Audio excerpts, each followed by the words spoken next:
Seguimos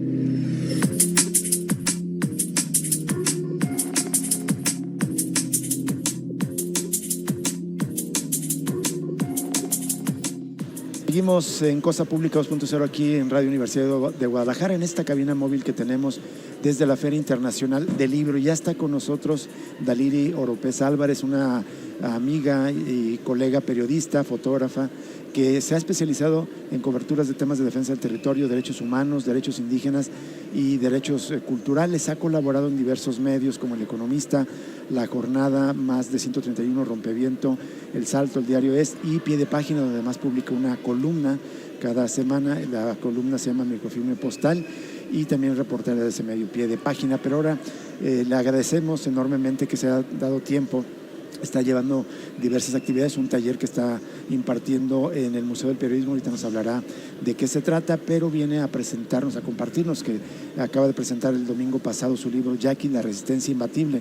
Si usted nos sigue habitualmente, muchas veces hemos hablado de varios episodios de la resistencia del pueblo yaqui, incluso de casos lamentablemente de represión, de desaparición, pero especialmente de cómo resisten.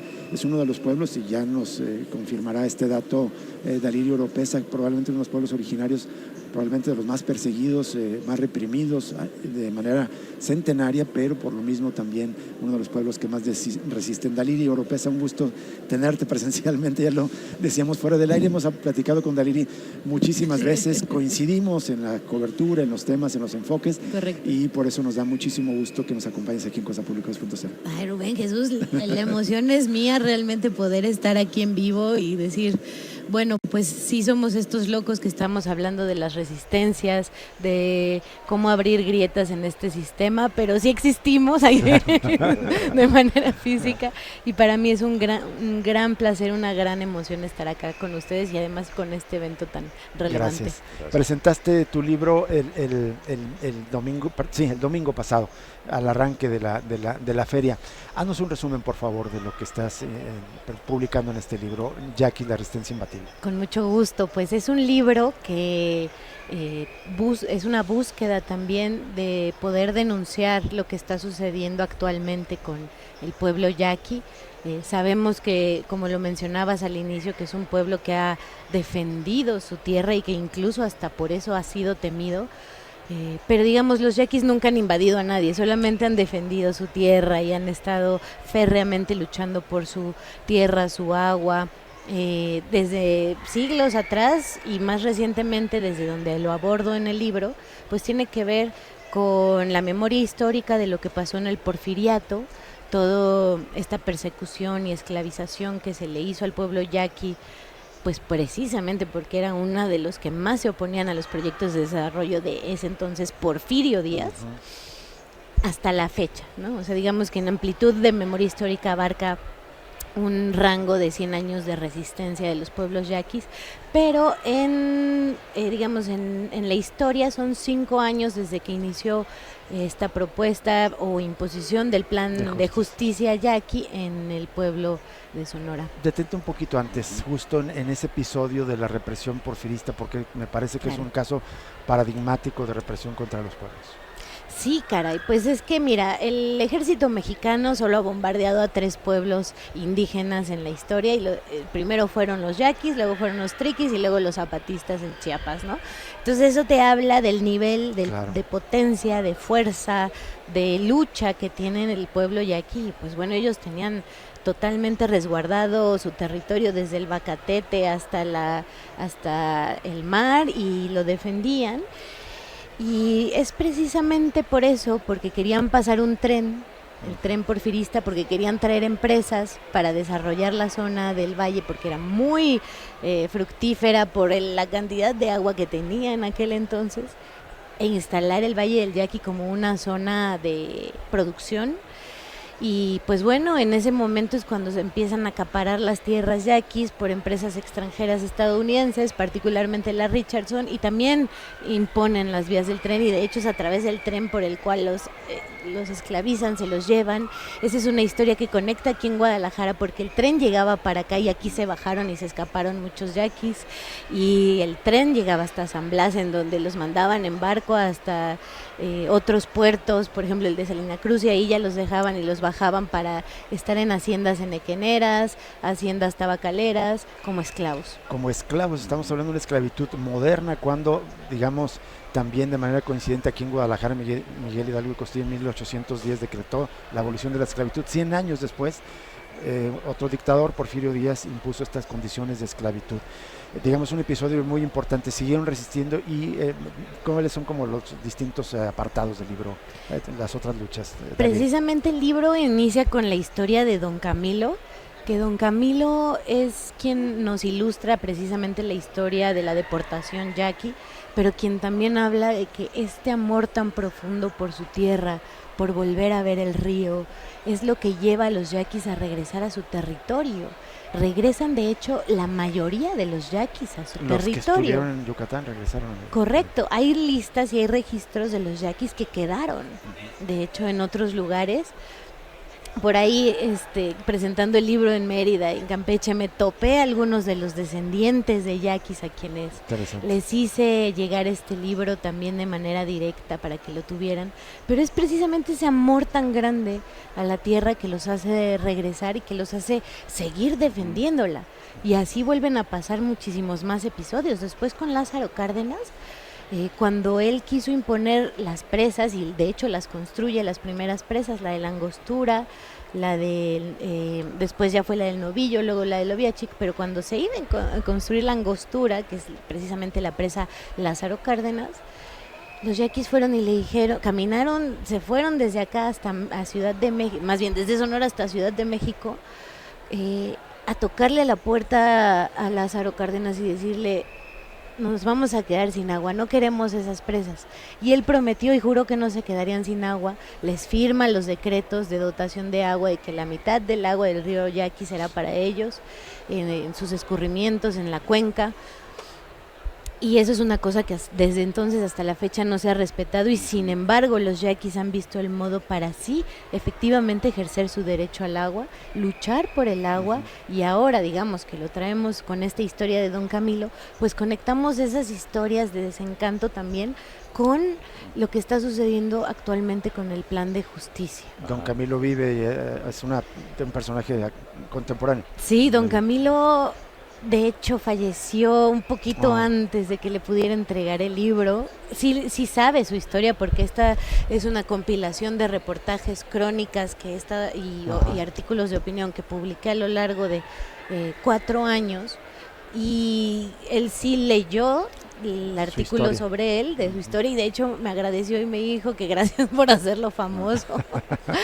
Y porque de verdad que él se veía reflejado. Don Camilo en realidad era un historiador nato, él no se llamaba a sí mismo historiador, se llamaba escritor, pero yo lo que veía es que tenía un archivo hermoso, enorme, con papeles, con escritos de asambleas, registros. Me contó que había llegado el submarcos allá y que él estuvo y que lo registró, y que también había llegado antes a Adelfo Regino a prometer, a decir, y que también estaba todo en los registros de los cuadernos que él tenía. Daliri, ahora con todo ese conocimiento, volviendo al momento actual, quizás un poco antes de lo del plan de justicia, que es en el gobierno de López Obrador, supuestamente como un compromiso para atender los reclamos del pueblo yaqui, en particular por el episodio de resistencia previo contra el acueducto, ¿no? Era el acueducto Independencia justo en el gobierno de Peña Nieto. Creo que empezó con Calderón.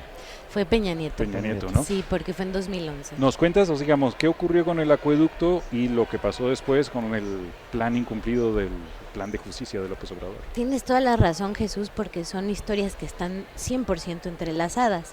Digamos, yo llego a territorio yaqui a cubrir primeramente la lucha contra el acueducto de Independencia, cuando ya estaban presos Mario y Fernando Jiménez por ahí de 2013, 2014. Sí. Esa es la primera vez que yo llego, y justamente a cubrir lo que ellos llamaban la primera guerra por el agua.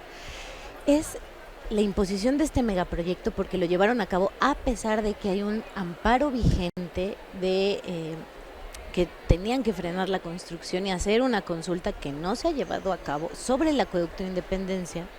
Y aún así eso es el megaproyecto que termina por secar el río Yaqui. A mí todavía me tocó ver en esas últimas que soltaban el agua, todavía me tocó ver agua en el río Yaqui, en esas ese fechas, momento. porque lo soltaban porque decían, no les vamos a quitar su río, como creen, y el acueducto y miren, todos ustedes tienen el agua, y la soltaban de vez en vez. Ahorita y desde ese entonces hasta la fecha no han vuelto a liberar el agua del río Yaqui, que es una cosa bárbara y tremenda y que está poniendo a los yaquis en una crisis existencial, porque en realidad, y también está descrito en el libro, los yaquis se nombran a sí mismos yaquis o lloremes porque el río es el río Yaqui y se establecen a lo largo de esta vereda del río. Entonces ahora, con lo que está sucediendo el plan de justicia, es una jugada legal interesante por parte del gobierno para apropiarse del agua. ¿Por qué? Porque hacen un decreto en donde les dicen a los yaquis, no, ustedes iban a tener agua, pero no de toda la cuenca, sino de la del Oviachic, y usted, el equivalente en metros cúbicos es tal, pero nosotros les vamos a dar mucho más de lo que ahora tienen, pero nada más de la presa del Oviachic, que es la presa que está 3 presas abajo del río. Antes ya lo apresaron en Angostura, en Novillo. De hecho, a la altura de entre Novillo y Angostura están todas las licitaciones de litio actualmente.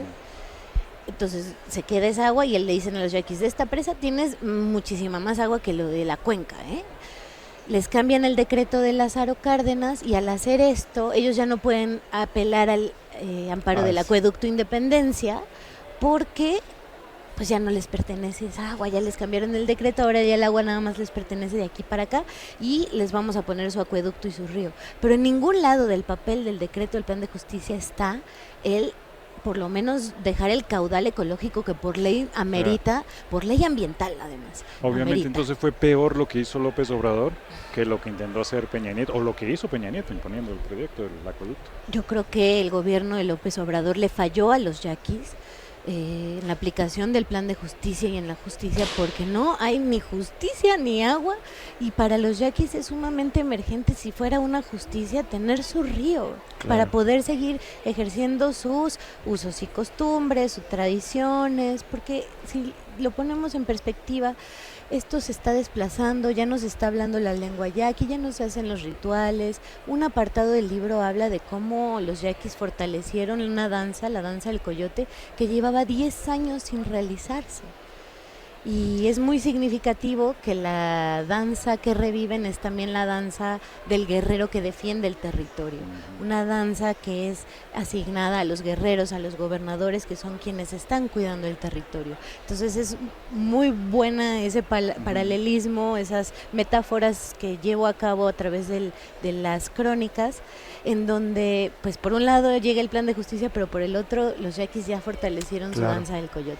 Quería volver a la anterior respuesta que nos dabas, relato, de cómo les ofrecen una argucia legal para despojarlos, y mencionaste el litio. Entonces, ¿cómo se conecta las resistencias de los pueblos originarios, sus territorios, sus recursos, pues con la economía capitalista mundial? Porque es justamente, entonces la intención, todo indica, no es llevarle justicia a los pueblos, sino asegurar el agua para seguir garantizando esta explotación de un componente importantísimo, según nos explican los economistas, los gobernantes, para la economía mundial en este momento, ¿no? Sí, definitivamente cuando vemos los mapas y trazamos en dónde está la minería de litio proyectada en Sonora, nos damos cuenta que está muy cerca de varios ríos, también del río Sonora, también del río Yaqui.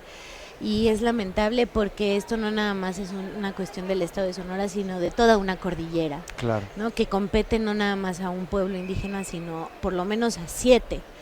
Entonces, pues lo que nos estamos dando cuenta que ante toda esta apabullante economía que depende de la energía, que depende de los minerales, que depende del litio, que depende de la minería y sobre todo, por ejemplo, del fracking, del gas, que estos son proyectos que llegan en los lugares en donde los pueblos indígenas han resguardado la naturaleza, en donde todavía hay recursos, ¿sabes? claro. Y lo que vemos aquí es que los pueblos están haciendo una afrenta histórica por la humanidad, porque al final si destruyen esos cerros, si destruyen esos ríos, si destruyen la naturaleza, a quienes repercuten no es nada más a los yaquis, es a toda la humanidad. Claro.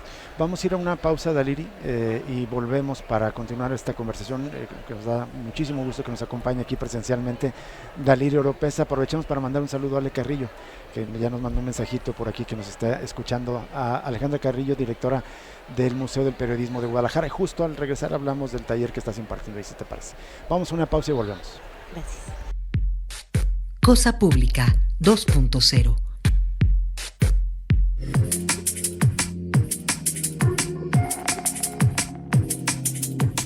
Seguimos en Cosa Pública 2.0 para cerrar la charla con Daliri Oropeza en esta entrevista aquí en el marco de la Feria Internacional del Libro. El domingo pasado presentó Jackie de Resistencia Imbatible, un libro que publica la Fundación Rosa Luxemburgo, por cierto, ¿no? Sí. Se puede adquirir físicamente, pero también está en línea. Nosotros vamos a compartir el enlace en línea para todas las personas interesadas que lo puedan bajar, pero también se puede adquirir físicamente, sí, ¿verdad? Sí, se puede adquirir físicamente. Está, bueno, ahorita en el stand de las fundaciones alemanas en el área internacional. Y sí, pues eso también habla del reflujo de cómo las editoriales pues tampoco agarran este tipo de temas que a veces tratan como de luchas indígenas, movimientos sociales, esperanza, porque creen que no van a llamar la atención o vender porque es un negocio, un mercado. Y también habla de cómo pues desde la independencia, desde la autogestión podemos tocar puertas y hacer que se interesen por el trabajo, que le vean la relevancia que tiene. Y Exacto. Afortunadamente este libro es un esfuerzo de varias fundaciones como Rosa Luxemburgo, como el Centro de Estudios para el Cambio en el Campo Mexicano, como una que se llama Tonal, que trabajó las fotos. Entonces es un esfuerzo conjunto de muchas organizaciones, y pues también es relevante que un trabajo así entre al espacio de las editoriales, claro, y se coloque como en la agenda también, en la agenda pública, en la cosa pública. Daliri, un par de preguntas de mi parte para cerrarlo de la parte del libro, el contenido. Una sería sobre López Obrador. Pregunto porque era constante los viajes de López Obrador al pueblo yaquis, tomándose fotos, el plan de justicia, estoy avanzando, y se veían ahí parte de la población. La pregunta es, ¿López Obrador o su política dividieron a la comunidad? ¿Hay parte de la comunidad, digamos, que no está de acuerdo y otra que sí con el plan de justicia? ¿Cómo está la situación interna? Sí, totalmente. Esa fue la estrategia precisamente para que entrara el asunto del plan de justicia. Llegaron, al principio sí, a mí me consta que se hacían las reuniones en la enramada tradicional, pero poco a poco fueron replegándose y llevando al oscurito todas estas negociaciones y diálogos. En los cuales pues el INPI hizo un muy buen trabajo de inmersión porque conocían los códigos indígenas muy bien, y en ese sentido empezaron a repartir bienestar, ahora sí que las becas del bienestar y las becas para construir y los apoyos para hacer tu casita y tal, y a quienes les iban diciendo que sí, pues también les iban dando más apoyos y más dinero, hasta formar todo este grupo de yaquis que avalaron el plan de justicia. Y afortunadamente en los pueblos yaquis hay reglas que los blindan. Por ejemplo, que tienen que estar los 8 pueblos de acuerdo con una decisión para que avance un proyecto. Y en este caso había un pueblo que era el que sigue siendo hasta la fecha el referente moral, Loma de Bacum, que no participó, y que todos saben que las autoridades que se presentaban con AMLO y tal eran una copia, les llaman duales de las originales. Entonces el pueblo de Loma de Bacum simplemente no validó nada ni firmó nada, y lo que hay ahí es ilegal, y por lo tanto todo lo que está sucediendo en pueblo yaqui pues es una imposición, sí, porque no todos no hay un consenso de los 8 pueblos. Algo que está pasando, me parece, con los otros planes de justicia que ha ofrecido para otros pueblos, ¿no? Me parece que, digamos, digamos, con esto que nos dices para el caso de los yaquis y que se aplique en otros pueblos indígenas, se revela pues esta cara, digamos, como falsa de un gobierno que se dice progresista, que se dice atento a estas luchas y sin embargo a veces parece traicionarlas, ¿no? Total. Y además, o sea, en suma a esto, imagínate, les prometen justicia, los dividen, no les dan agua, pero ¿en qué momento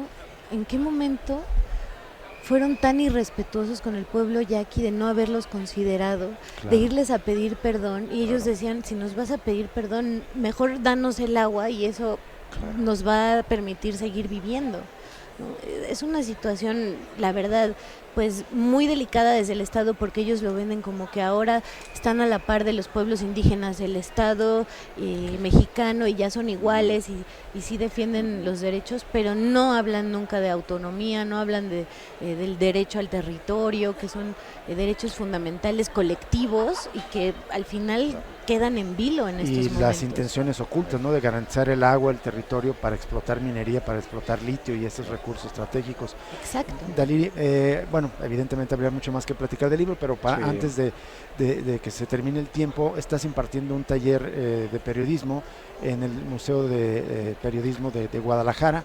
Empezaste hoy y mañana de 10 a 13 horas. Se llama ¿Cómo cubrir la resistencia? Periodismo para la defensa de los derechos humanos. Háblenos de este taller, por favor. Hoy estuvo maravilloso.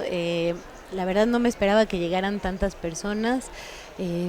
Y pues ahí lo que estamos revisando es precisamente este concepto de derechos humanos y hasta dónde desde el periodismo lo podemos utilizar en favor de las luchas sociales, en favor de las víctimas, en favor de los movimientos, en favor de los pueblos indígenas, porque es un término conflictivo, la verdad. O sea, esto se ha utilizado para decir que los comunistas dañan derechos humanos o que los sionistas o que los... Entonces también depende desde dónde se posicionan. Entonces es reflexionar y ver cómo se aterriza en una perspectiva desde la fotografía, desde el podcast, desde el video, porque sin duda alguna podemos cambiar la realidad a través de las narrativas, pero también en esa búsqueda de derechos en favor de quienes estamos trabajando, a quienes estamos acompañando. Entonces ahí va el taller y también en el museo, mañana mismo va a haber una presentación del libro por si tienen la oportunidad de ir, ahí en el centro de Guadalajara, y me traiciona mi inconsciente. Sí.